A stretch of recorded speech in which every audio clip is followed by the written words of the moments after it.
The Plaza Hotel stood as a monolith of exclusion on the southern edge of Central Park, its grandeur serving as a sharp rebuke to the grinding poverty of Hamilton Heights. On the evening of December 12, 1962, the gilded elevators carried Solomon Vane and his wife, Delia, upward toward a confrontation that had been engineered by the brutal arithmetic of urban renewal. They were not guests of honor, but necessary interlopers, invited to the private suite of Senator Arthur Castor under the pretense of a financial negotiation. The stakes were not abstract political points, but the physical bricks and mortar of 138th Street, where the city had painted red X's on the doors of condemned tenements. Vane adjusted his cufflinks, the heavy gold pressing against his wrist like a shackle. He carried the weight of 300 families in the silence of the lift. The doors slid open to reveal a corridor that smelled of beeswax and old power, a sensory reminder of the world Castor inhabited and the world he intended to destroy. Inside the suite, the air was thick with the scent of imported cigars and the metallic tang of impending violence. Senator Castor stood by the window, his silhouette framed against the icy glow of the midtown skyline, nursing a glass of amber liquid that cost more than the weekly rent of the apartments he was preparing to level. He did not turn immediately, forcing Vane and Delia to stand in the doorway, like supplicants awaiting an audience with a king. The senator's security detail, a pair of thick-necked men in ill-fitting suits, lingered near the wet bar, their eyes tracking Vane's every breath. The room was a study in opulence, filled with velvet upholstery and polished mahogany, materials chosen to remind the visitors of their perceived inferiority. Vane stepped forward, his movements deliberate, refusing to be cowed by the performance of wealth. He had not come to beg. He had come to buy a stay of execution. Vane placed a leather satchel on the coffee table with a heavy thud, the sound cutting through the polite jazz playing from a console radio. The bag contained $60,000 in unmarked bills, a fortune gathered from the numbers rackets, and the quiet taxation of every illicit trade in Upper Manhattan. It was meant to be a pacification, a payout to a man who viewed public office as a subscription service for the highest bidder. Castor finally turned, his face a mask of amused indifference. He looked at the bag, then at Delia, and finally at Vane. The senator's gaze was predatory, roaming over Delia's emerald gown with a familiarity that bordered on violation. He swirled his drink, the ice clinking like a ticking clock. The silence stretched, thin and brittle, until Castor broke it with a voice that sounded like gravel grinding under expensive tires. "Your money is no good here, Vane," Castor said, his tone light but laced with a venomous intent. He walked slowly toward Delia, ignoring the gangster entirely, his focus narrowing on the woman who stood as still as a statue. "The developers have already paid me double what is in that bag to clear the slag. You cannot buy back a neighborhood I have already sold." The rejection was expected. Politicians were fickle beasts, but Castor did not stop at the refusal. He stepped closer to Delia, reaching out to toy with the fabric of her sleeve, his fingers brushing her skin with possessive arrogance. He offered a new proposition, one that sucked the oxygen out of the room. He would save the buildings, he whispered, but the price was not cash. The price was a night with her. The words hung in the air, a grotesque violation of the unspoken codes that even criminals obeyed. Vane felt a red heat bloom in his chest, a rage so pure it threatened to blind him to the 2 armed guards by the bar. Delia did not flinch. She merely stared at the senator with the cold, hard eyes of a woman who had survived worse than a politician's lust.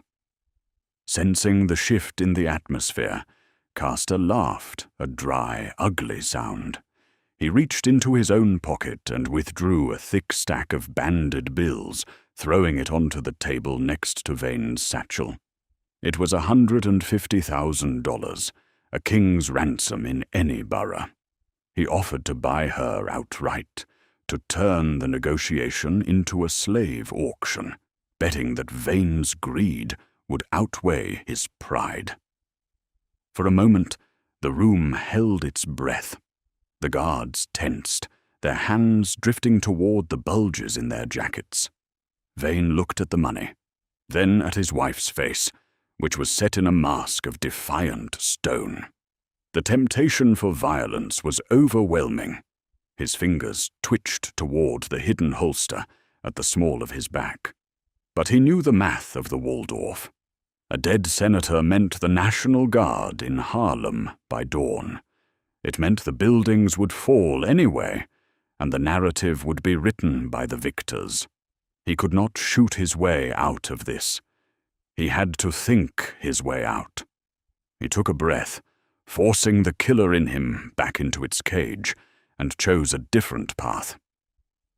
"You are a sick man, Senator," Vane said, his voice low and dangerous. He reached out and took Delia's hand, his grip gentle but firm. "We are leaving." He turned his back on the money and the power, a tactical retreat that felt like swallowing broken glass.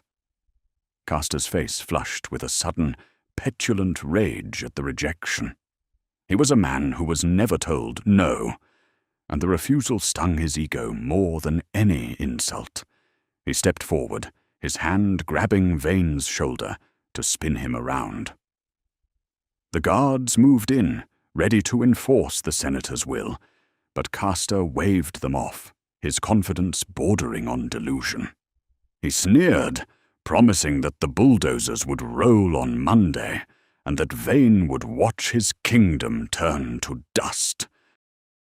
Vane stopped at the door, his back still turned. He did not rise to the bait. He simply stood there, processing the new reality.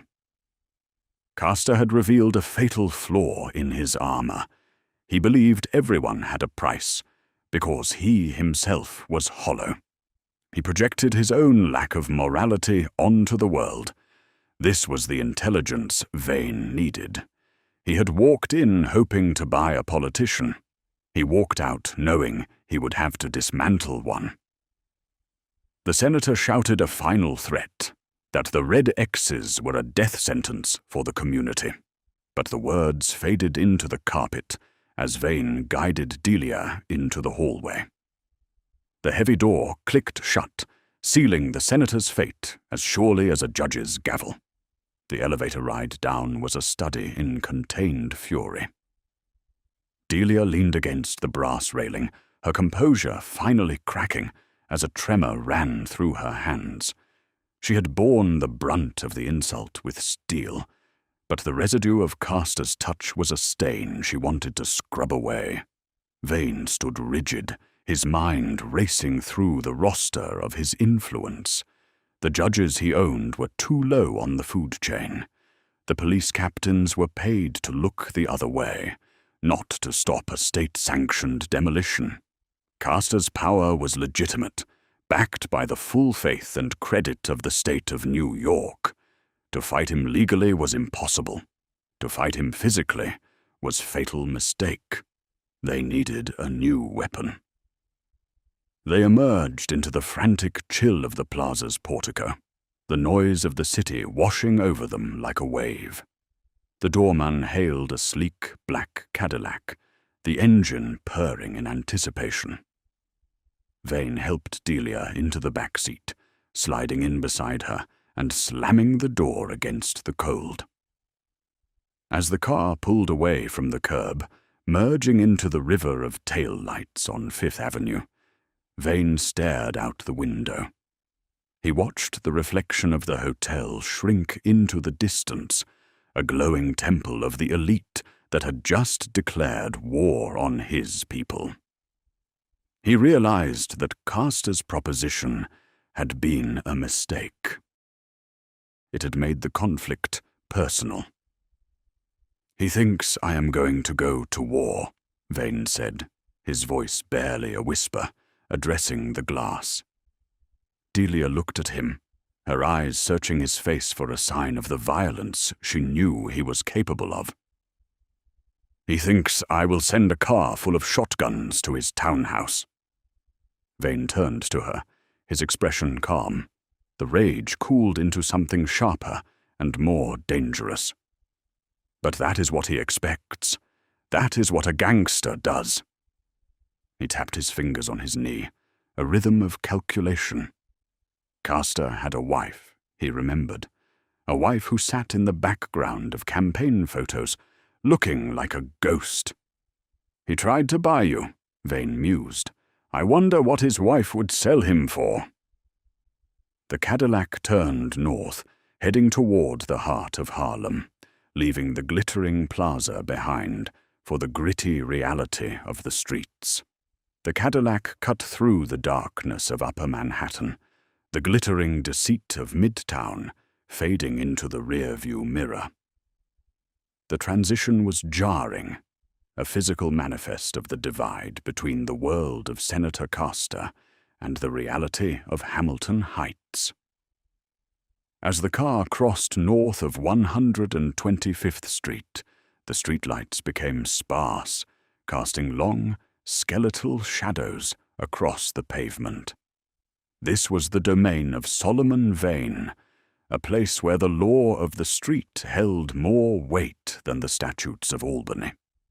But even here, in the kingdom he had built with sweat and blood, the encroaching rot of political betrayal was visible. The skyline was scarred not by fire, but by the silent advance of municipal decay. The senator's demolition orders were not merely administrative errors, they were surgical strikes designed to excise the community from the map, to make way for the approaching corporate sprawl of the coming decade. Vane leaned his head against the cold glass, the vibration of the road humming against his temple. The encounter at the plaza had stripped away his usual veneer of control, leaving a raw, exposed nerve. He had spent a decade cultivating an image of untouchable authority, a man who could silence a room with a whisper. Yet, for all his power, he had been powerless to stop a drunken politician from insulting his wife. He lit a match, the sudden flare illuminating his dark eyes, and watched the flame consume the wood. He inhaled deeply, letting the smoke fill the silence between him and Delia. The $60,000 in the satchel beside him felt heavy, a useless bribe that now served only as a testament to his failure to protect his own dignity through traditional means of corruption. The car turned onto 138th Street, the epicenter of the threatened zone. The scene outside was grim, a tableau of besieged normalcy. Residents moved along the sidewalks with hunched shoulders, guarding their shopping bags as if they contained gold dust. The neighborhood was holding its breath, waiting for the inevitable crash of the wrecking ball. Vane had grown up in these blocks, had run numbers on these corners before he could legally vote. He knew the cracks in the sidewalk, the names of the mothers struggling to feed their children, and the old men who sat on stoops watching the sun set on a world that was rapidly changing. To lose this ground was not just a business loss, it was an amputation of his own identity, a confession that the King of Harlem was merely a tenant in a house that the white power structure could burn down at will. A bright splash of red paint on the door of a brownstone caught the headlights, a harsh indictment against the faded brick. It was not graffiti, but a bureaucratic death sentence. The city had marked the building for demolition, the red X serving as a brand that dehumanized the structure and the lives within. Vane counted 6 such marks on the block alone, each one representing a family that would be cast into the wind. The city planners called it slum clearance, a clinical term that sanitized the violence of displacement. They spoke of urban renewal in the newspapers, but Vane saw it for what it was: a land grab facilitated by the state, a final solution to the problem of black ownership in a prime location. The paint was fresh, still glistening in the night air, a mocking signal of the senator's unchecked power. The car rolled to a stop in front of a stoop, where an elderly woman sat bundled in a heavy wool coat, despite the relative warmth of the evening. It was Mrs. Calloway, a fixture of the neighborhood since the days of the Harlem Renaissance. Her face was a map of sorrow, her hands resting uselessly in her lap. She had lived in apartment 4B for over 3 decades, raising children and losing a husband to the war effort. Now, a notice of eviction was pinned to her chest like a brooch, a tragic decoration for a woman who had given everything to this community. She looked up as the Cadillac idled, her eyes meeting Vane's through the tinted glass.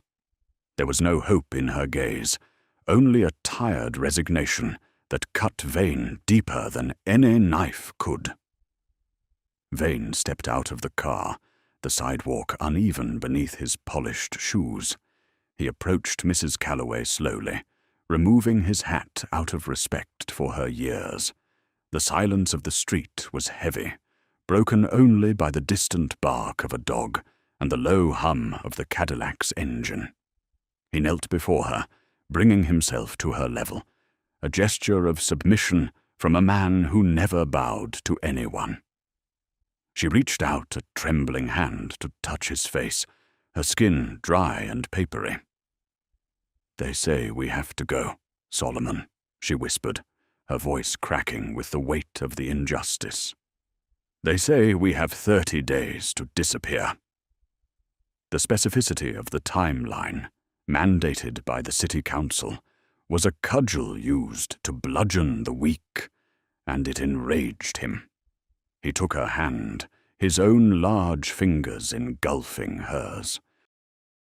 He offered her comfort, promising that the buildings would stand, but the words tasted like ash in his mouth. He had just come from the plaza, where he had failed to secure that very promise. As he spoke, he felt the eyes of the neighborhood on him. They were watching their protector, the man who ran the numbers and kept the peace, looking for a sign of salvation. If he failed them now, his legitimacy would crumble. A gangster who cannot protect his own block is just a thug with a gun.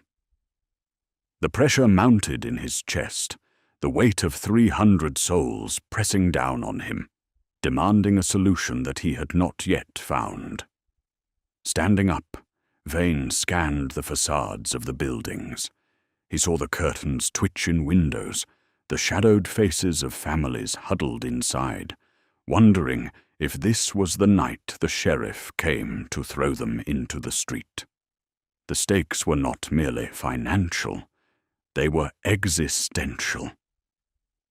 The cultural memory of the neighborhood was etched into these walls, the jazz clubs that had once hosted legends, the churches where the gospel had shaken the rafters.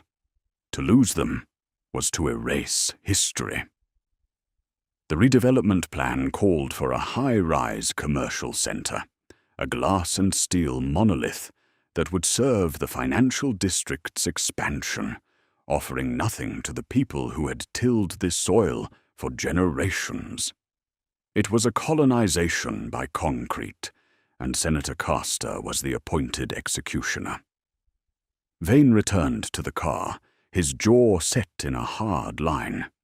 The image of Mrs. Calloway's despair merged with the memory of Castor's sneer in the hotel suite. The two were inextricably linked.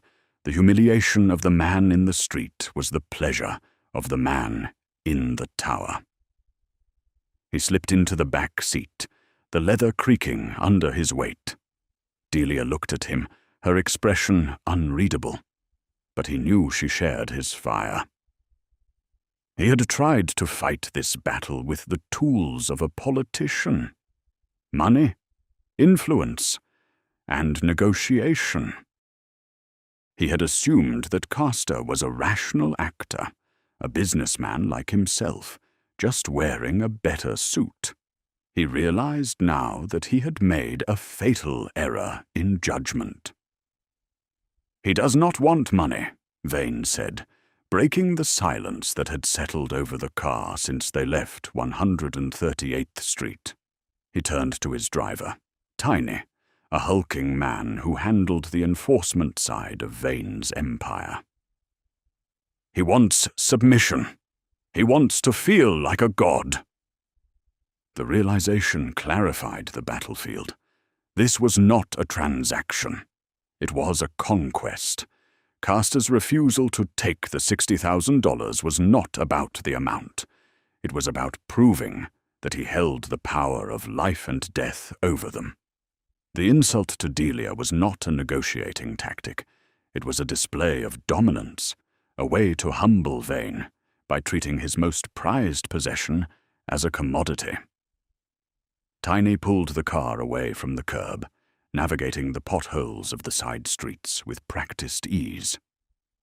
Vane stared straight ahead, his mind working through the new parameters of the conflict. He had sent letters to the housing authority.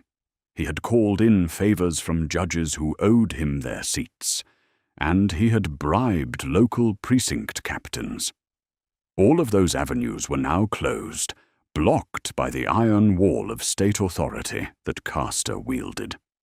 The traditional levers of power were ineffective against a man who wrote the laws. To stop the bulldozers, Vane would have to step outside the boundaries of the system entirely. He would have to attack the man, not the office. The car turned onto St. Nicholas Avenue, the streets wider here, but no less burdened by the weight of the impending doom. Vane's thoughts drifted to the architecture of Castor's life. A man of such arrogance rarely builds his fortress alone. There were cracks in the foundation, weaknesses that were invisible to the naked eye, but fatal if struck correctly. Vane considered the wife, Beatrice Castor, a woman whose name appeared in the society pages, but whose eyes always seemed to be searching for an exit in the photographs. If the senator was the rock, perhaps the wife was the crumbling soil beneath him. The thought was a seed, small and dark, waiting to be watered. "He thinks he is untouchable because he has the National Guard on speed dial," Vane muttered, more to himself than to Delia. He watched the streetlights rhythmically flash past the window. "But he is a man, and every man has a door that can be kicked in." The futility of the previous weeks began to recede, replaced by the cold clarity of a new strategy. He would not beg for a permit. He would not plead for an extension. He was done playing the supplicant. The time for politics was over. The game had changed, and Solomon Vane was about to change the rules.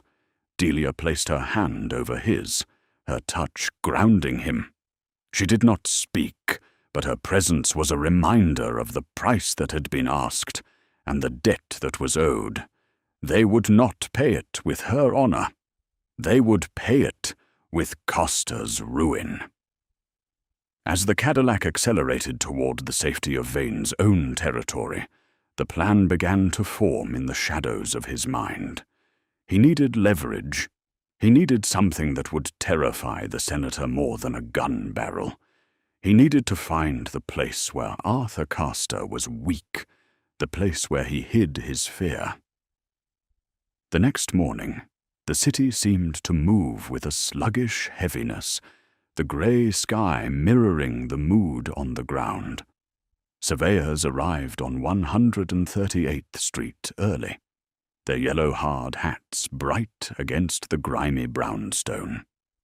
They carried clipboards and measuring tapes, treating the neighborhood like a cadaver on a slab. They did not look the residents in the eye.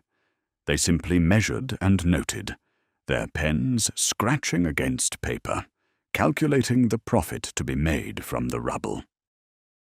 The sight of them was a physical provocation, a declaration that the clock was ticking.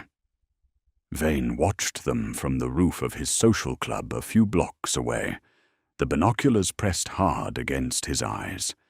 He saw them pause at Mrs. Calloway's building, marking the doorframe with chalk.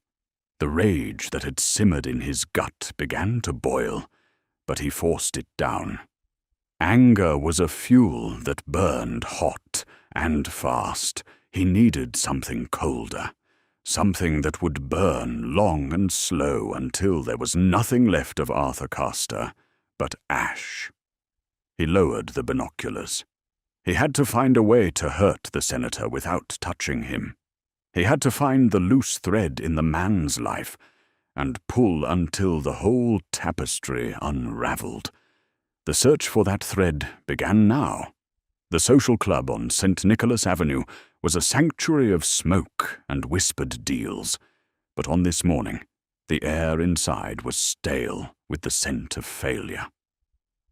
For the past week, Solomon Vane had exercised every muscle of his political machine, only to find the limb paralyzed. He sat at a corner table, a stack of rejection letters from city officials piled like tombstones before him. The envelopes bore the embossed seals of the Housing Authority and the Mayor's Office of Urban Planning, institutions that had historically turned a blind eye to Vane's enterprises in exchange for monthly tributes.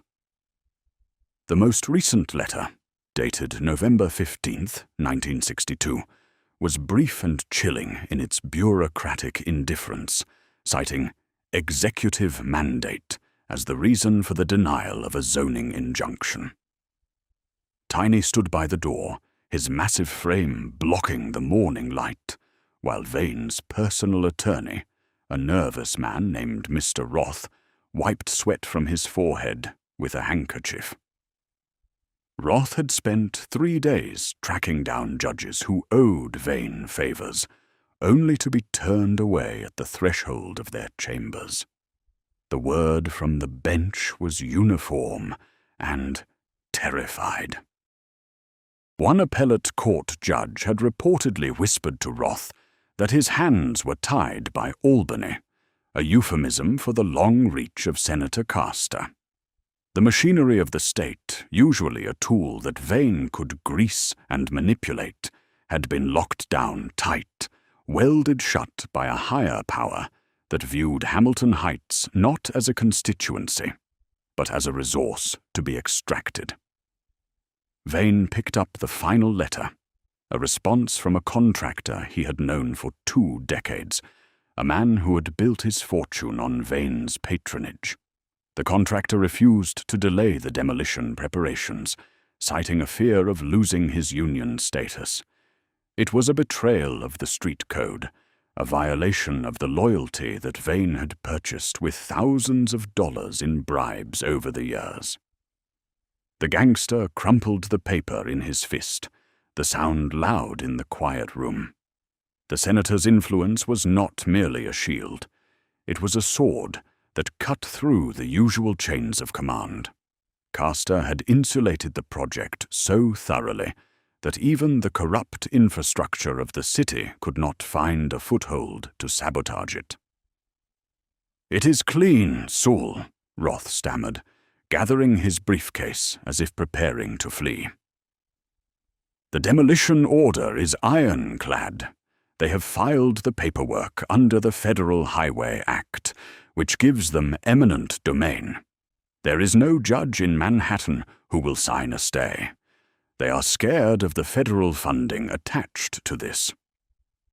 The mention of federal money explained the scale of the operation. This was not a local zoning dispute. It was a multi-million-dollar development, backed by the weight of the United States government. The legal avenues were not just closing, they had been bricked over. Vane dismissed the lawyer with a wave of his hand, leaving him alone with Tiny and the remnants of his failed strategy. As the door clicked shut, Vane reached into his jacket and withdrew a .38 snub-nose revolver, placing it heavily on the table. The metal gleamed under the low, hanging lamp, a crude solution to a complex problem. Tiny shifted his weight, the floorboards creaking under his bulk. "We could hit the equipment," the bodyguard suggested, his voice a low rumble. "A few Molotov cocktails in the fuel tanks of the bulldozers. That sets them back a month." It was the old way, the language of the street that Vane spoke fluently. Fire and violence were the traditional responses to encroachment, a dialect of resistance that the neighborhood understood intimately. Vane stared at the gun, his mind running the simulation of a violent reprisal. He imagined the smell of burning diesel, the panic of the police line, the visceral satisfaction of shattering the machines that threatened his home. But the fantasy dissolved quickly.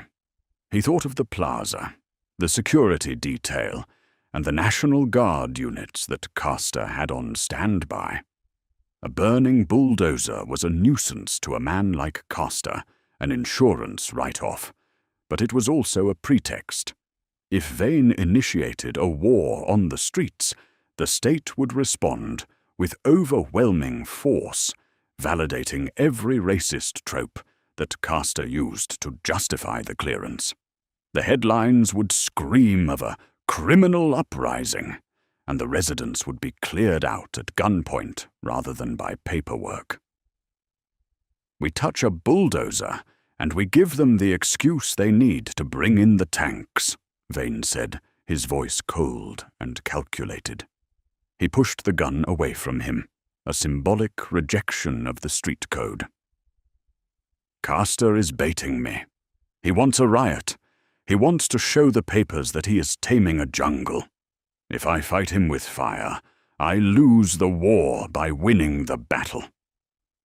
The realization was a heavy anchor, dragging him down from the impulse of rage into the murky depths of strategy.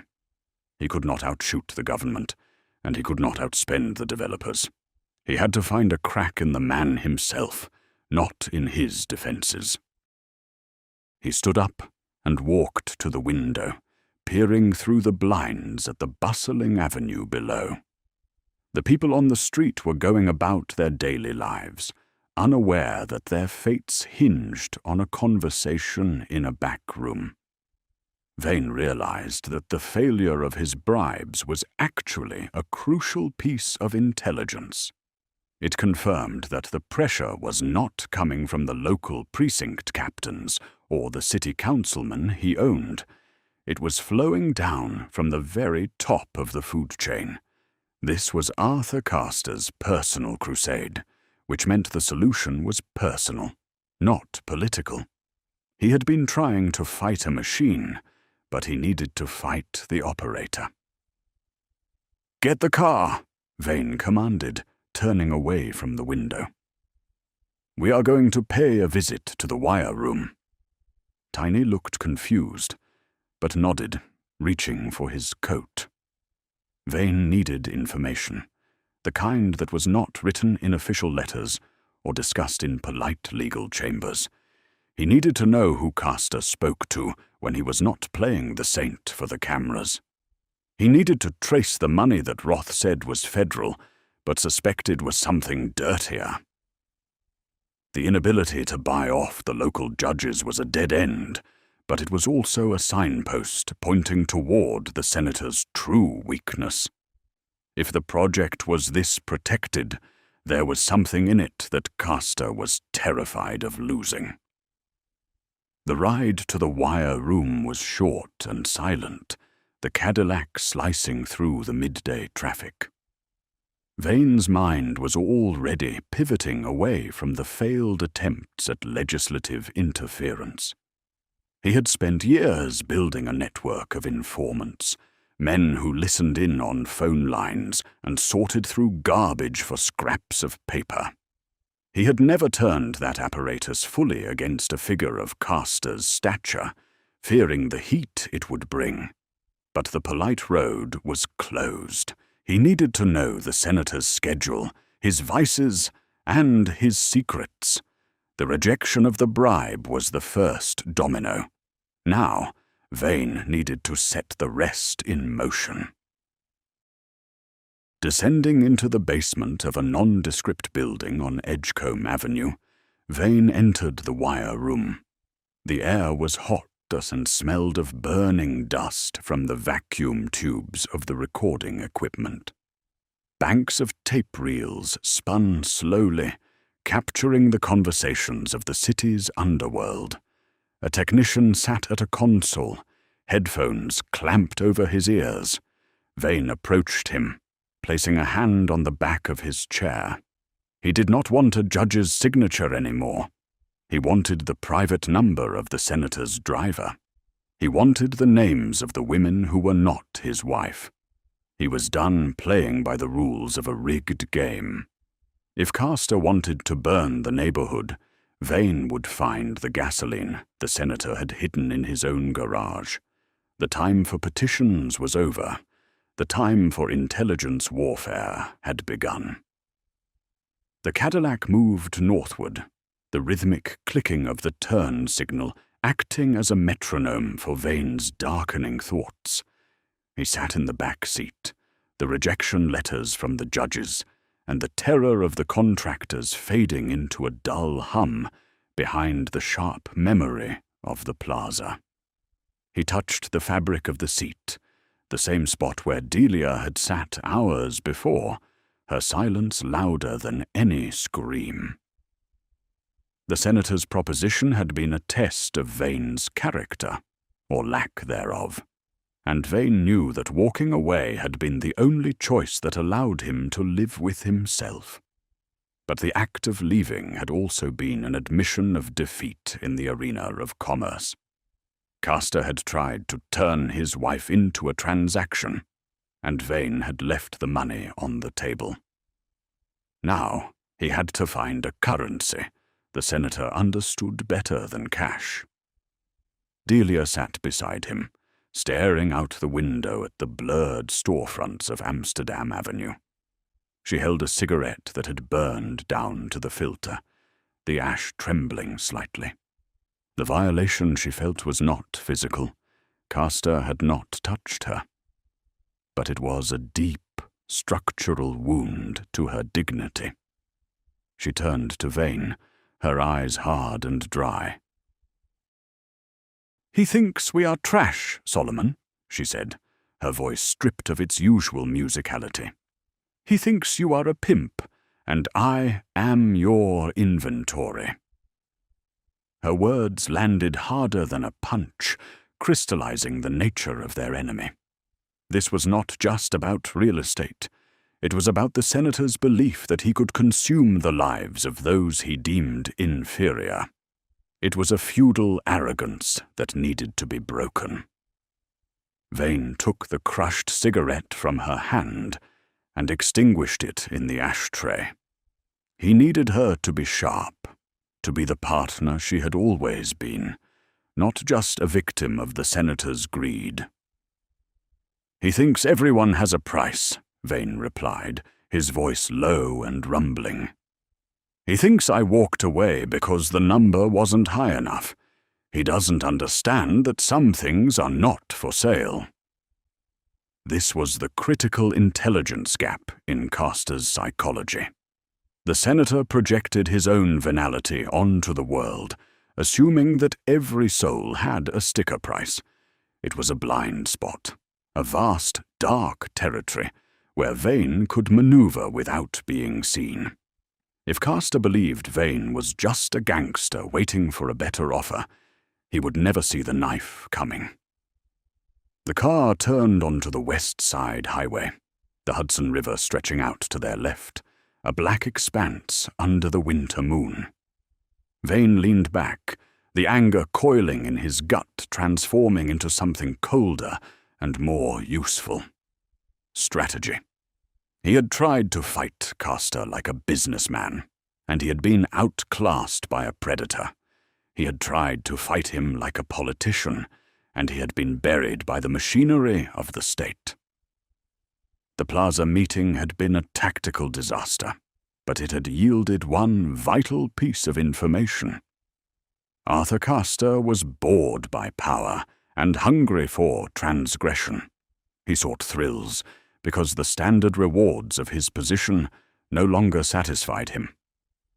That hunger was a weakness, but it was not the one Vane would exploit tonight. "He has a wife," Vane said, the thought solidifying as he spoke it. The society pages were littered with photographs of Arthur and Beatrice Castor at charity galas and ribbon cuttings. They were the picture of political stability, a power couple suited for the front pages of the Times. But Vane knew the difference between a photograph and a life. He remembered seeing Mrs. Castor at a distance once, a woman surrounded by people yet entirely alone, her smile fixed and her eyes hollow. If a man like Castor treated a stranger's wife as a commodity, how did he treat the woman he owned? The dynamics of power in Castor's own home would be the mirror image of his politics, cold, transactional, and ultimately fragile. Delia turned to him, a flicker of understanding in her gaze. "Beatrice," she said, naming the unseen figure in their drama. "She sits in that townhouse on East 72nd Street like a piece of furniture. I have seen her at the opera. She wears diamonds like armor, but she looks right through the crowd." The description painted a portrait of isolation. In the world of the elite, wives were often trophies, polished and displayed, but rarely heard. If Castor was the kind of man to offer $150,000 for another man's wife, his disregard for his own would be absolute. Disregard breeds resentment, and resentment is the most volatile fuel in a marriage. Vane tapped on the partition glass, signaling Tiny to alter their course. The idea that had been forming in the back of his mind was now a fully formed plan of attack. He could not shoot Castor. The authorities would burn Harlem to the ground in retaliation. He could not buy Castor. The senator had access to deeper pockets than Vane could ever match. But he could dismantle Castor's life from the inside out. To destroy a man who believes he is a god, you do not attack the temple. You turn his priests against him. Beatrice Castor was the high priestess of the senator's public image, and if she was as neglected as Vane suspected, she might just be willing to light the fuse. "We are not going home," Vane announced, the decision settling over the car like a heavy coat. He needed to know everything about Beatrice Castor immediately. He needed her schedule, her habits, her secrets. The senator had made the conflict personal by targeting Delia. Vane would return the favor by targeting the one thing Castor took for granted. The money, the demolition, the politics. It all relied on the stability of Castor's world. If Vane could crack that stability, the whole machine would grind to a halt. He was going to declare a war of secrets, a war that would be fought in the silence of a townhouse rather than the noise of the street. Tiny pulled the car to a stop near a phone booth on the edge of Harlem, the neon sign of a pharmacy buzzing in the cold air. Vane stepped out, the wind whipping at his coat. He needed to call his information's network, the men who listened at doors and sorted through trash. He needed to find the cracks in the Castor marriage. It was a long shot, relying on the hope that a woman of Beatrice's standing would betray her husband. But hope was all he had left. The law was closed to him, and the gun was too dangerous to use. He stood in the booth, the receiver cold against his ear, waiting for his contact at the telephone exchange to pick up.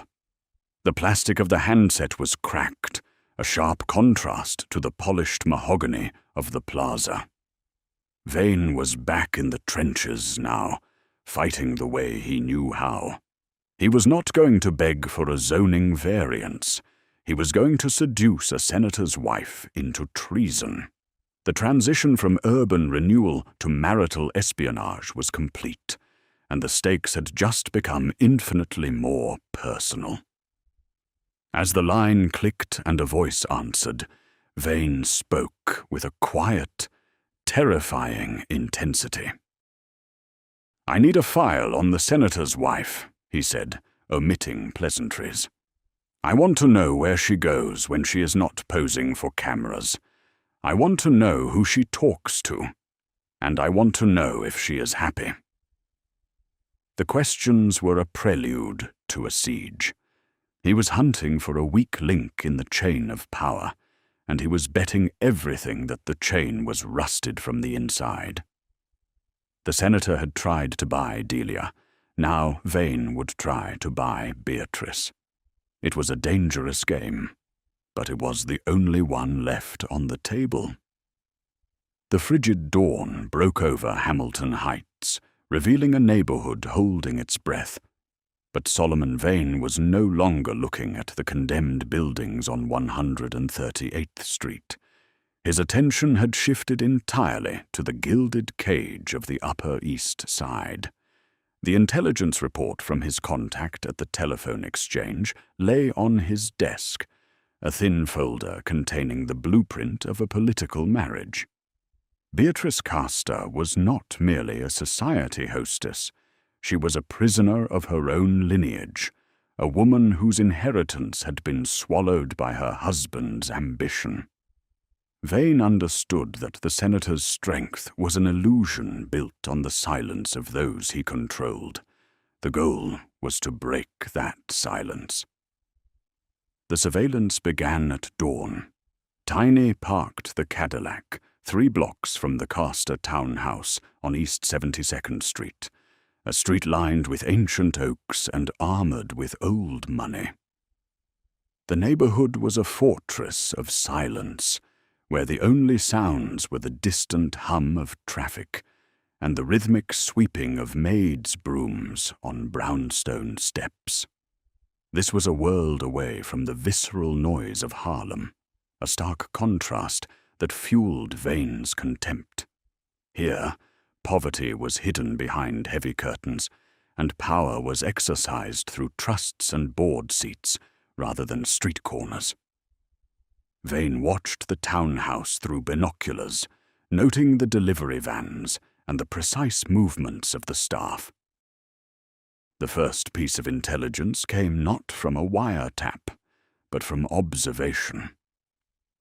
At precisely 9 in the morning, a maid opened the heavy oak front door to receive a delivery of flowers, but there was no sign of the senator. Vane knew Castor was downtown, finalizing the paperwork for the demolition, a bureaucratic executioner signing papers while his wife slept in a mausoleum of marble and velvet. The absence of the senator was the first crack in the armor. It suggested a life lived in separate spheres, a marriage of convenience that had fossilified into mutual neglect. Vane needed to understand the rhythm of the woman who lived inside. Tiny handed Vane a thermos of coffee, the steam rising in the cold air. "She leaves on Thursdays," Tiny said, consulting a notepad where he had scribbled the details provided by the exchange operator. "Every Thursday afternoon, while the Senate is in session. She takes a cab alone. No security detail follows her." The pattern was a vulnerability. A man as hated as Arthur Castor should have kept his family under constant guard, but his arrogance blinded him to the idea that anyone would dare touch his property. It was the same hubris that had led him to offer to buy Delia. He thought his walls were too high to scale. "They go to the Frick," Tiny continued, referring to the art museum on Fifth Avenue. "She sits in the garden court for 2 hours. Sometimes she walks the galleries, but mostly she just sits. It looks like she is waiting for someone who never comes." The image of the lonely wife waiting in a museum resonated with Vane.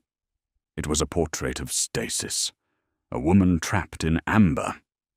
The Frick collection was a place of silent beauty, a repository of old masters and heavy frames, a fitting church for a woman whose life had become a static display.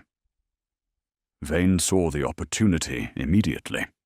The Frick was a public space, but it was policed by a strict social code. A black man in a suit could enter, but he would be watched, his presence an anomaly in the sea of white faces. It was the same terrain as the plaza, but this time Vane would be the one setting the trap. He was not going there to negotiate. He was going there to recruit. He needed to turn the senator's greatest asset into his liability. The idea was audacious, a direct assault on the domestic sanctity of his enemy. But the events at the plaza had stripped away his hesitation. He checked his watch. It was Tuesday. He had 2 days to prepare for the intercept, but he needed to know more about what lay inside the townhouse. The report from the exchange mentioned a blue item that Castor kept in his study, something he referred to on phone calls with a nervous deference. Vane suspected it was a ledger, a record of the dirty deals that funded the clean facades. If Beatrice was as isolated as the surveillance suggested, she might know where her husband kept his skeletons. The Thursday trip to the Frick would be the moment of approach. The dossier on Beatrice painted a picture of a woman on the edge. Her father had been a railroad tycoon, a man of iron and smoke whose fortune had been squandered by bad investments, and a son-in-law with a thirst for power. She was 43 years old, childless, and famously introverted. In the eyes of the public, she was a prop, a cipher in pearls. But Vane knew that the quietest people often held the deepest reserves of rage. He was counting on that rage. He was betting that 10 years of being ignored by a man like Castor had created a void that he could fill with a proposition.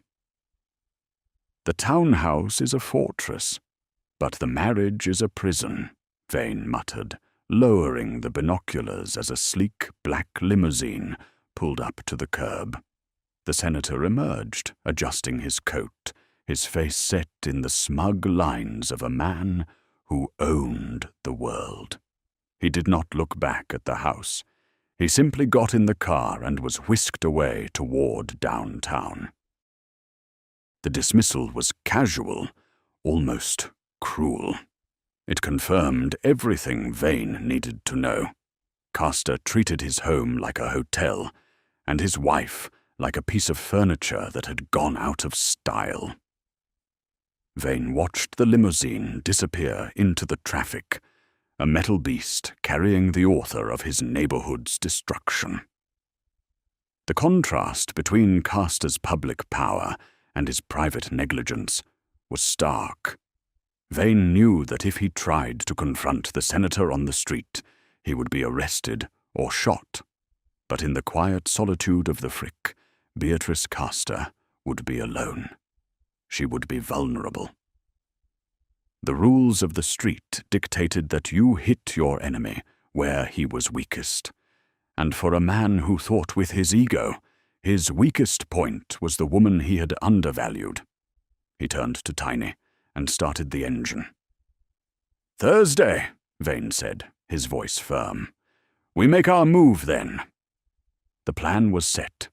He would walk into the lion's den of high society once again, but this time he would not be asking for a favor. He would be offering a way out. The transition from defending a block to besieging a marriage was a dangerous leap, but it was the only path left open. The investigation phase was over. The recruitment was about to begin. The hunter had found a new trail, one that led directly through the heart of the enemy's home. The afternoon light filtered through the glass ceiling of the garden court, casting long, spectral shadows across the marble floor. It was Thursday, and the Frick collection was hushed, a sanctuary of silence where the city's elite came to whisper.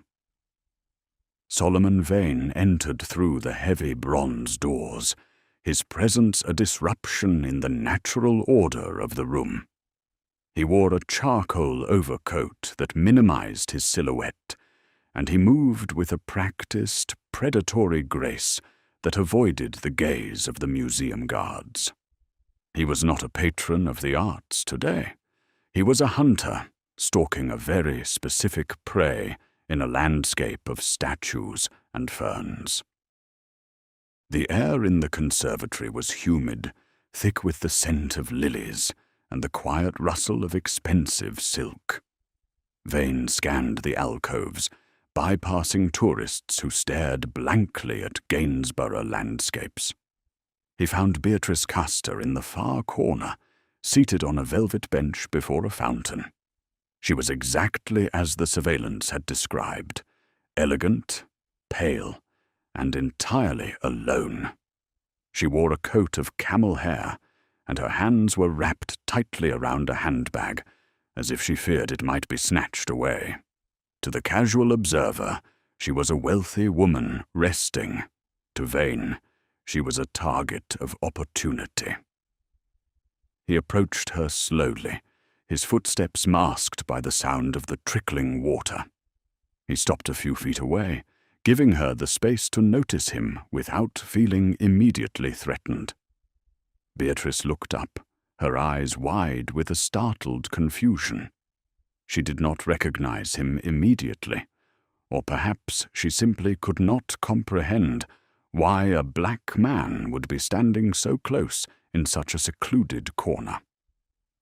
She opened her mouth to speak, perhaps to summon an attendant, but Vane spoke first, his voice low and smooth.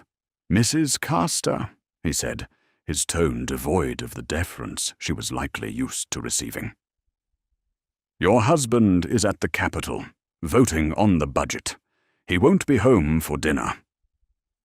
The mention of her husband's schedule was a deliberate invasion of privacy, a signal that this was not a chance encounter. Beatrice stiffened, her posture becoming rigid against the back of the bench. She looked around for a guard, but the nearest one was by the main entrance, too far away to hear the conversation.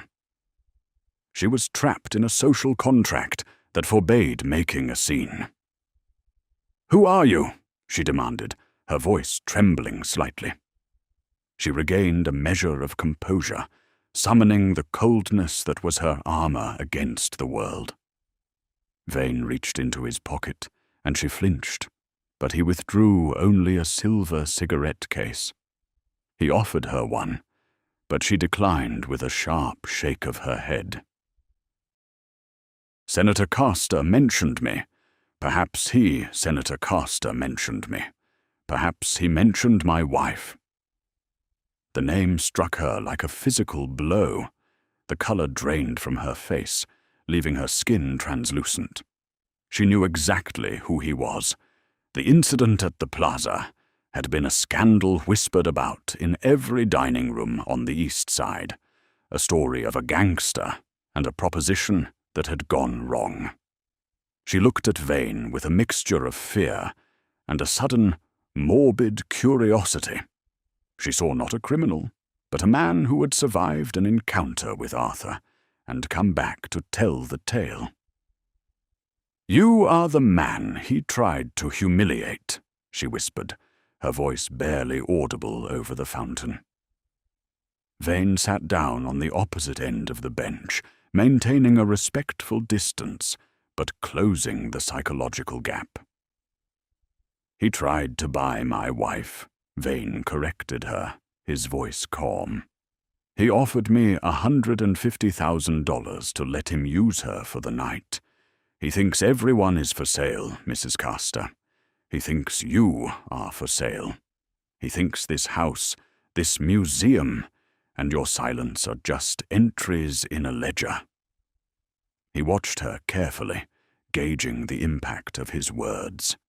He was tearing at the scab of her marriage, exposing the wound beneath the pearls and camel hair. Beatrice looked down at her hands, her knuckles white as she gripped her handbag. She did not deny his words. The silence between them was heavy with the truth of her neglect. She had lived for years with the rumors of Arthur's infidelities, the locked doors of his study, and the coldness of his touch. But hearing it from a stranger, a man who was supposed to be her social inferior, stripped away the last of her denial. "What do you want?" she asked, her voice hardening. "If you are here to threaten me, I will scream." Vane leaned forward, crushing the half-smoked cigarette against the sole of his shoe. "I am not here to threaten you. I am here to offer you a job." He reached into his coat and withdrew a thick envelope, unmarked and heavy. He placed it on the bench between them. "Inside is $75,000. It is freedom money. It is money that Arthur cannot touch, cannot track, and cannot use to pay off his debts."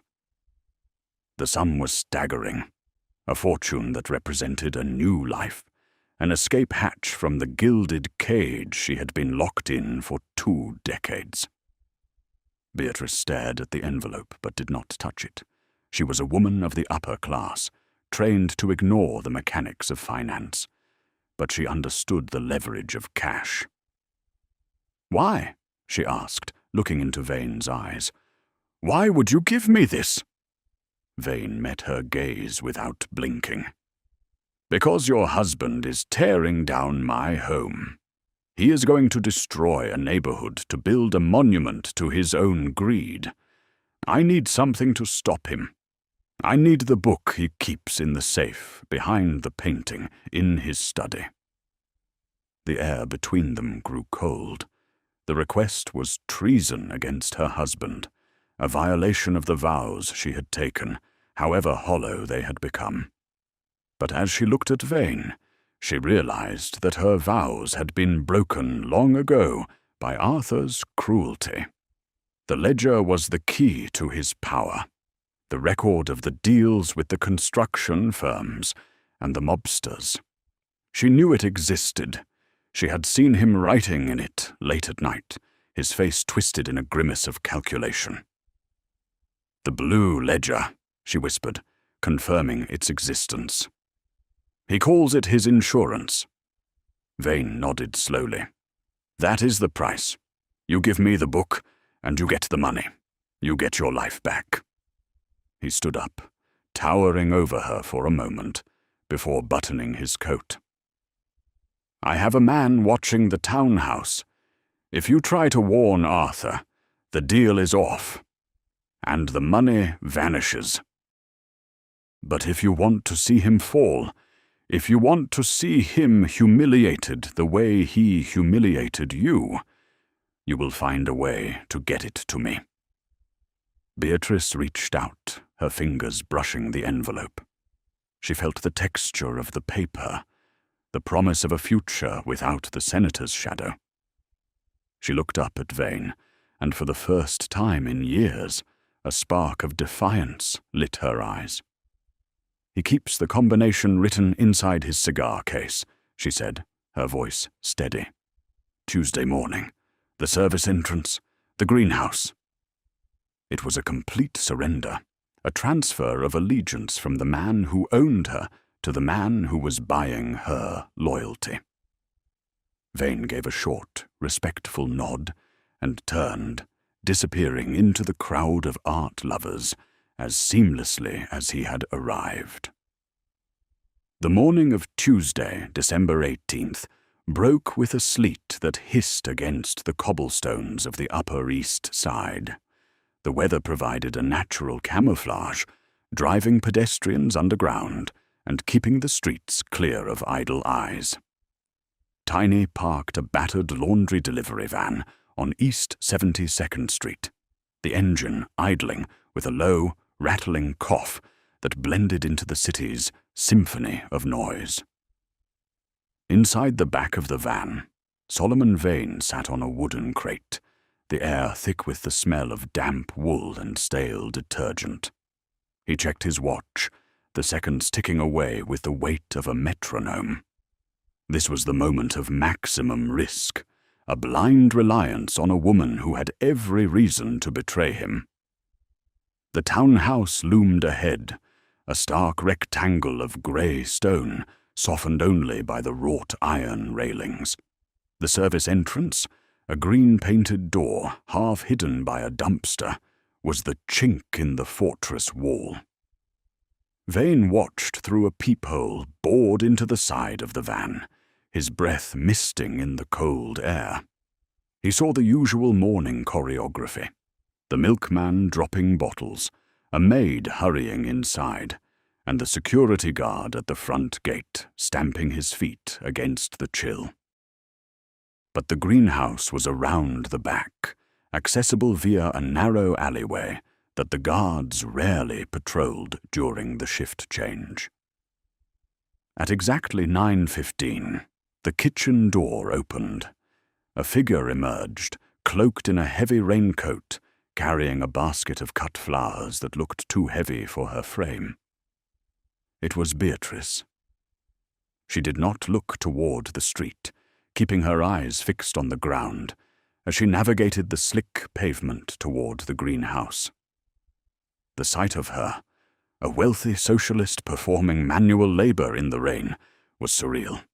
It was a code, a signal that she was playing her part.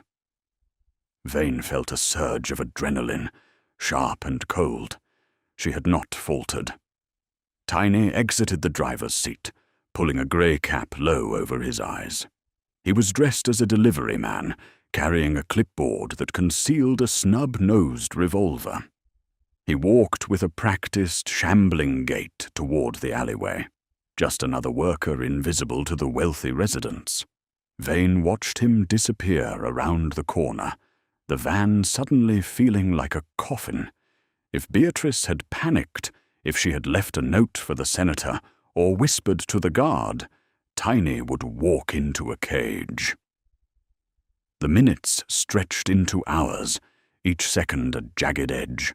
The radio in the van hissed static, the only lifeline to the outside world.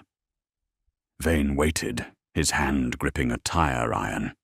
He imagined the scene in the greenhouse, the exchange of a book for a promise, or the sudden shout of a policeman. The silence was agonizing. He watched the front door of the townhouse, half expecting a swarm of detectives to burst out, guns drawn. But the door remained closed. The city moved on, indifferent to the treason being committed in the garden of the elite. The sleet intensified, blurring the world into a grey monochrome. Finally, after what felt like a lifetime, Tiny emerged from the alley. He was empty-handed, the clipboard gone. He walked with the same shambling gait, but Vane could see the tension in his shoulders. The big man reached the van and yanked the side door open, sliding inside with a gust of cold air. He did not speak immediately, but reached into his jacket and pulled out a bundle wrapped in oilskin. He placed it on the crate between them. "Greenhouse was empty," Tiny said, his voice tight. "Under the potting bench. She came through." Vane did not waste a second. He unwrapped the oilskin with trembling fingers, revealing the object beneath. It was a ledger, bound in dark blue leather, the corners worn smooth by handling. The cover was unmarked, offering no clue to the volatile contents within. Vane ran his hand over the surface, feeling the history of corruption etched into the binding. This was the weapon he had sought, the key to unlocking the senator's grip on the neighborhood. He opened the book, the spine cracking with a sound like a broken bone. The pages were filled with dense, precise handwriting, a record of avarice that spanned years. Vane flipped through the entries, scanning the dates and the figures. He saw amounts that dwarfed his own bribe, payments from construction unions, kickbacks from real estate developers, and bribes for zoning variances. But as he turned to the more recent entries, the names changed. The scribbled notations shifted from corporate entities to the names of men who operated in the shadows. The ink was still fresh on a page dated just 3 days prior, listing a payment from an entity that made Vane's blood run cold. "Carlo Gambino," Vane whispered, reading the name aloud. The ledger did not just detail political corruption. It chronicled a partnership with the mafia. The senator was not just taking money from developers. He was laundering cash for the most powerful crime family in the city. The demolition project on 138th Street was not merely a land grab. It was a way to wash millions of dollars through concrete and steel. The stakes had just escalated from a housing dispute to a matter of life and death. This book was not just leverage, it was a death sentence. If the feds saw this, Castor would go to prison for tax evasion. But if the mafia knew that Castor had kept a written record of their transactions, the senator would simply vanish. Vane looked at Tiny, the realization settling over them both. They were holding a nuclear device. "We have him," Vane said, a grim smile touching his lips. "We have his life in our hands." The power dynamic had shifted irrevocably. The senator was no longer a politician. He was a walking target. Vane carefully rewrapped the ledger in the oilskin, tucking it securely inside his coat. "Get us back to Harlem," he commanded. "We need to count the money for Mrs. Castor. She earned every penny of that $75,000. The van pulled away from the curb, merging into the stream of traffic, leaving the silent townhouse behind. The heist was complete, but the war was just beginning. Vane now possessed the ammunition to destroy Arthur Castor, but he had to decide how to fire the shot without blowing himself up in the process. The next move would be the most dangerous of all. The sanctuary of Solomon Vane's office above the Savoy Ballroom felt less like a fortress and more like a command center, the air heavy with the scent of cigar smoke and impending retribution. Vane sat behind his mahogany desk, the blue ledger resting in the center like a loaded weapon. He had spent the last hour studying the entries, memorizing the flow of dirty money from the mob to the senator's offshore accounts. The book was devastating, a map of treachery that ended with Arthur Castor's political obituary.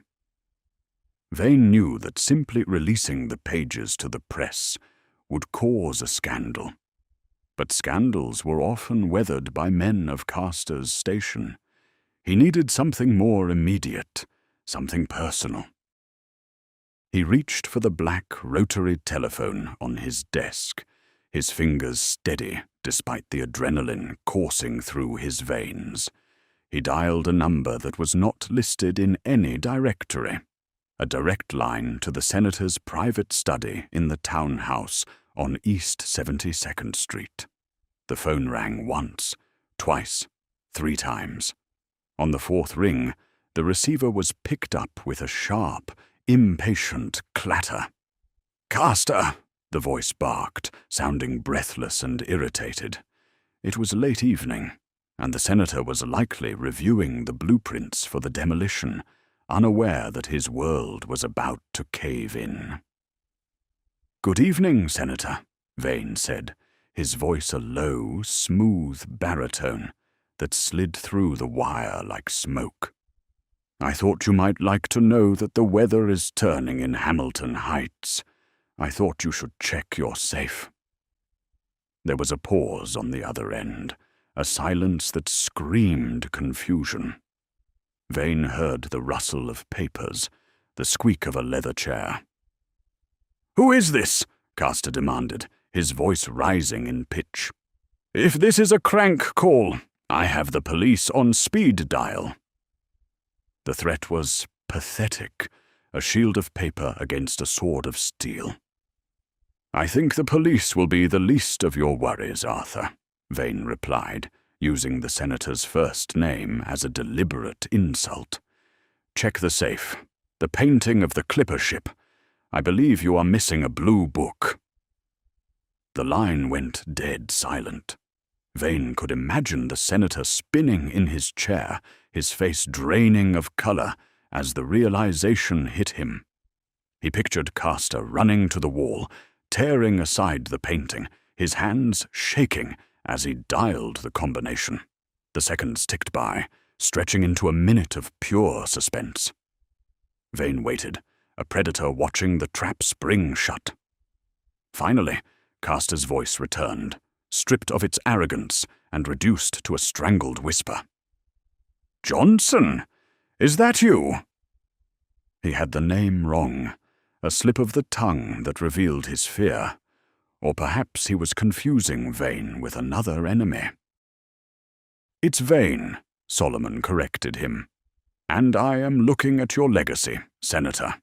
Page 42, the contribution from the family in Brooklyn. That was a mistake, keeping a record of that." The mention of the mob was the kill shot. It signaled that Vane knew the secret that carried a death sentence. "You have it!" Castor gasped, the sound of panic audible in his breath. "That is impossible. My wife, she wouldn't." The betrayal was dawning on him, the realization that his fortress had been breached from within. "She did," Vane confirmed, twisting the knife. "It seems she wanted a trip to Paris, more than she wanted to stay married to a fraud." The lie was a kindness, shielding Beatrice from the full extent of the senator's wrath, though Vane suspected Castor was too terrified to think about his wife's motivations right now. "You are a dead man," Castor hissed, trying to summon his authority. "If that book sees the light of day, you are finished. I will bury you." Vane laughed, a dry, humorless sound. "You don't get it, Arthur. If this book goes to the feds, you go to prison. If it goes to Carlo Gambino, you go into a foundation at a construction site. I'm not the one who should be scared tonight." The logic was irrefutable. Vane held the sword of Damocles, and the string was fraying. "What do you want?" Castor begged, the anger collapsing into desperation. "Money? Name your price. I can get you double what you spent. Triple." The senator was trying to bargain in the language of commerce, unaware that the currency had changed. He was offering cash to a man who held the keys to his life. "I don't want your money," Vane said, his voice dropping to a growl. "I want a meeting, tonight, at the Savoy Ballroom." Castor hesitated, the trap closing around him. "If I come there, you will kill me," he stammered. "My security will be with me." Vane cut him off. "You come alone." "If I see a single uniform, or a bodyguard, or a patrol car within 3 blocks, copies of that ledger go to the New York Times and to the family in Brooklyn. Do you understand the math, Senator? You are 1 phone call away from a shallow grave." The line crackled with the sound of Castor's ragged breathing. He was calculating the odds, looking for a way out, but finding none. "I understand," he whispered finally, defeated. "I will be there." Vane leaned back in his chair, satisfied. "Midnight," he said. "And Arthur. Wear something you don't mind getting dirty. You are going to be on your knees." He hung up the phone without waiting for a response, the dial tone humming in the silence. Vane stood up and walked to the window, looking out over the lights of Harlem. The snow had stopped, leaving a pristine white coat over the streets. The people in the tenements on 138th Street were sleeping, unaware that their fate was being decided in a phone call. Vane turned to the mirror, straightening his tie. He looked at his reflection, seeing the weary lines of a man who had fought a war on 2 fronts and won. He buttoned his jacket, preparing for the final act. The senator was coming to Harlem, and the king was waiting. The Savoy Ballroom, usually a riot of swing and sweating bodies, stood as a hollow cavern of silence. The orchestra platform was empty, the floors swept clean of the weekend's confetti. Under the dim glow of the crystal chandeliers, the space felt less like a temple of joy and more like a tribunal.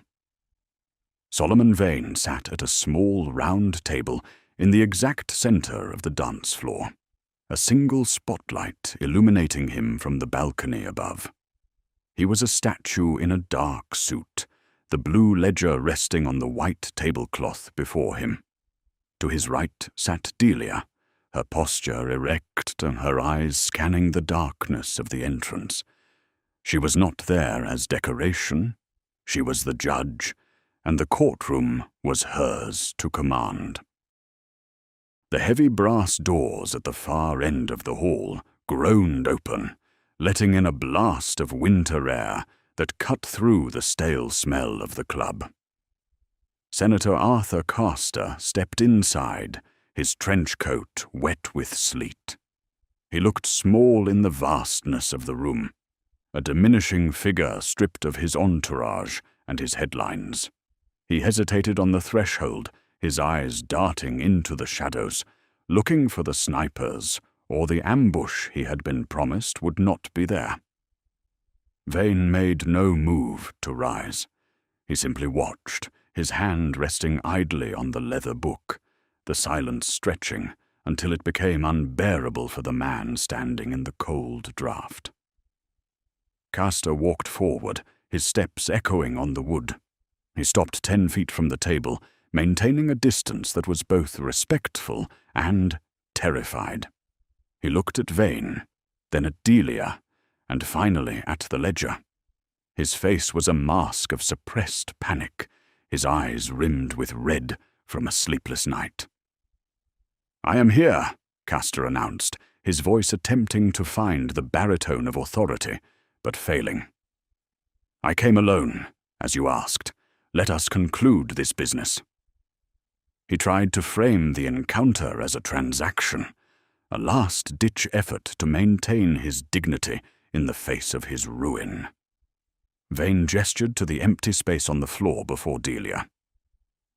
"We are not negotiating, Senator," Vane said, his voice calm but laced with steel. "You tried to buy a woman in a hotel suite. You treated my wife like merchandise. Now you will treat her like you're better." The command was simple and devastating. Vane tapped the ledger. "This book says you are a thief and a traitor, but your behavior says you are a pig. Apologize." The word hung in the air, a demand that stripped away the senator's power more effectively than a bullet. Castor stood frozen, his jaw working silently. He was a man who had spent a lifetime giving orders, never taking them. The idea of kneeling in a Harlem ballroom before a black gangster and his wife was an anathema to everything he represented. "I will pay you," Castor stammered, his pride fighting for survival. "I will sign the order to stop the demolition. Just give me the book. We can walk away from this." He reached into his pocket, perhaps for a pen or a handkerchief, but the movement looked like a bribe. Vane opened the ledger to a flagged page. "Carlo Gambino," he read aloud. "October 14th, 1962.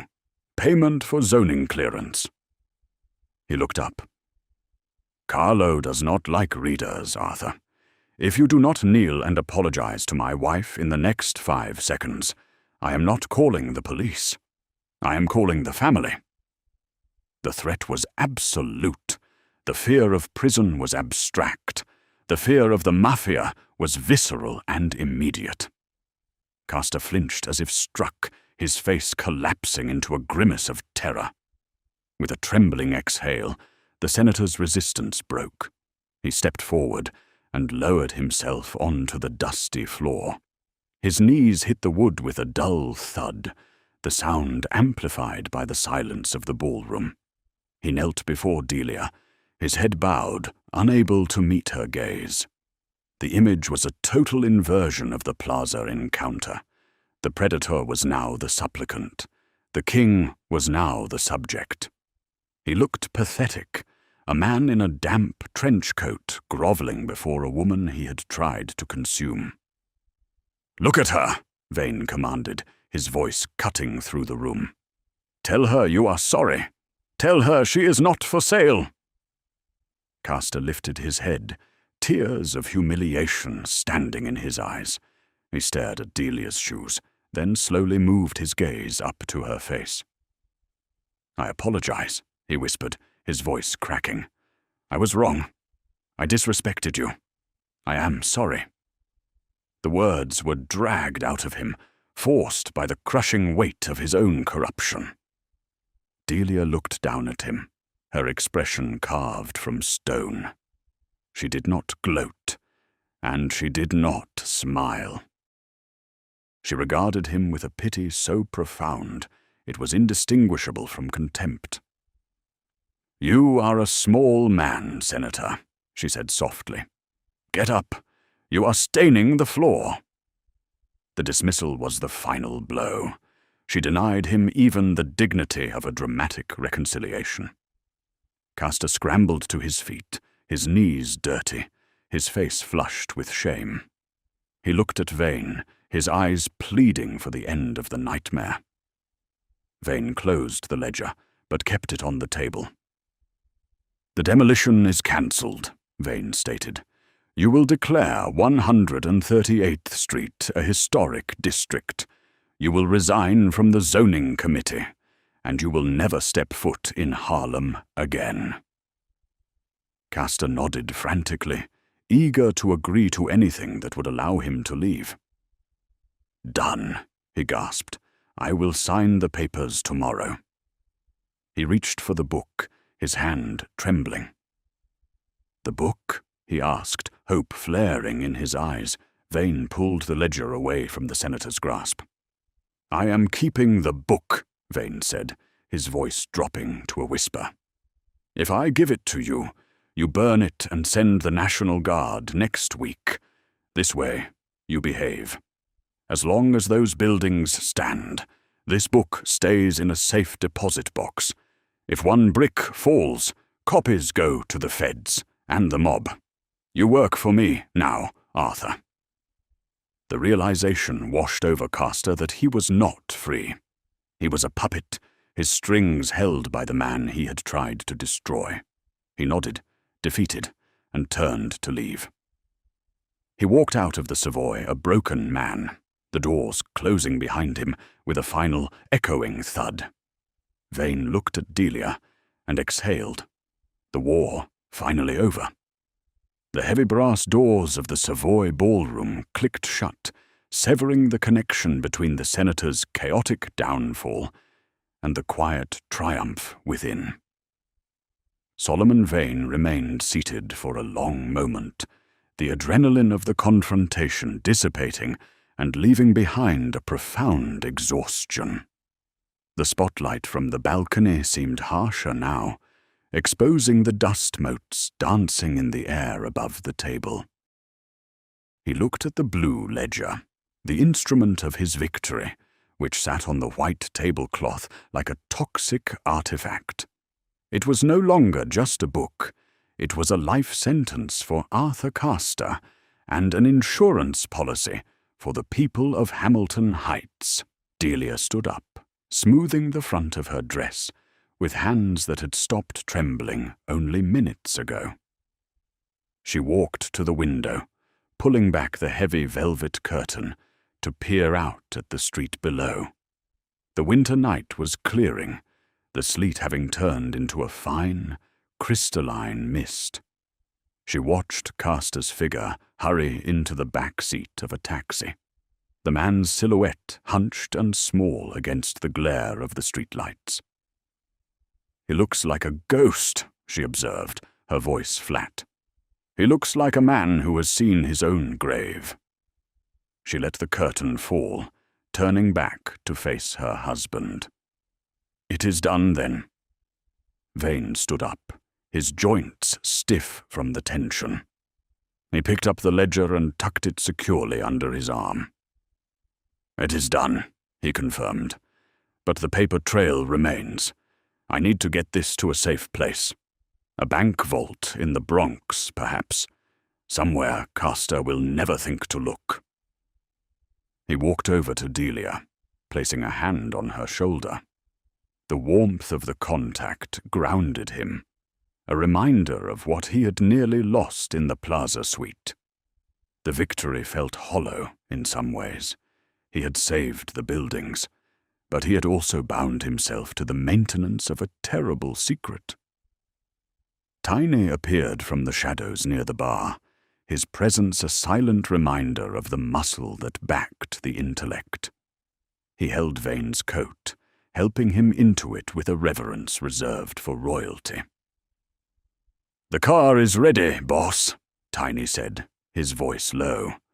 "And the word on the street is that the surveyors packed up an hour ago. They said there was a clerical error with the demolition permits." The rumor mill was already spinning the narrative, transforming the senator's retreat into a bureaucratic mistake. It was the first sign that the leverage was working. Vane nodded, satisfied. "Let them think it was a clerical error," he said. "It is better for everyone if they believe the system worked, rather than knowing the system is broken." He guided Delia toward the exit, their footsteps echoing in the vast emptiness of the hall. The Savoy had witnessed history, but this particular chapter would never be written in the history books. It would be whispered in barber shops and kitchens, a legend of the night the King of Harlem tamed the Prince of Albany. They stepped out into the cold night air, the sharp wind biting at their faces. The streets of Harlem were quiet, the usual corner dwellers having retreated from the weather. But the mood had shifted. The red X's painted on the doors of 138th Street were no longer death sentences. They were just paint, waiting to be scrubbed away by the morning sun. The threat of the bulldozers had lifted as swiftly as it had arrived, leaving behind a community that would wake up to a miracle. As they climbed into the waiting Cadillac, Vane felt the weight of the $75,000 he had paid to Beatrice. It was the best investment he had ever made. He wondered about the senator's wife, imagining her on a plane to Paris, finally free of the marble mausoleum on East 72nd Street. He hoped she found the peace she was looking for. In a war defined by ruthlessness, her betrayal had been an act of courage, a desperate grasp for dignity that mirrored his own fight for his neighborhood. The car pulled away from the curb, the headlights cutting through the mist. Vane leaned his head back against the leather seat, closing his eyes. He thought about the ledger under his coat, the names of the mobsters, and the politicians entangled in a web of greed. He held the strings now, a position of power that was as dangerous as it was secure. The silence in the car was comfortable, shared between two people who had survived a storm together. They did not need to speak of the plaza or the humiliation. The bond forged in fire was enough. Delia reached over and took his hand, her fingers interlacing with his. "You were right," she said softly. "You didn't need a gun." Vane squeezed her hand, a small, tired smile touching his lips. "A gun creates a martyr," he replied. "A secret creates a slave." He opened his eyes, watching the passing buildings of his kingdom. The lights in the tenements were glowing, families preparing for bed, unaware of how close they had come to being scattered to the winds. That ignorance was the greatest gift he could give them. The Cadillac turned onto St. Nicholas Avenue, heading toward the heart of the neighborhood. The crisis was over, but the work of protection never truly ended. Vane knew that another developer, another politician, would eventually look at Harlem and see a profit margin. But for tonight, the neighborhood was safe. The king had defended his castle, not with cannon fire, but with a key to a lock that the enemy did not even know existed. The car merged into the traffic, becoming just another pair of tail lights in the city night, carrying the architect of a silent revolution home.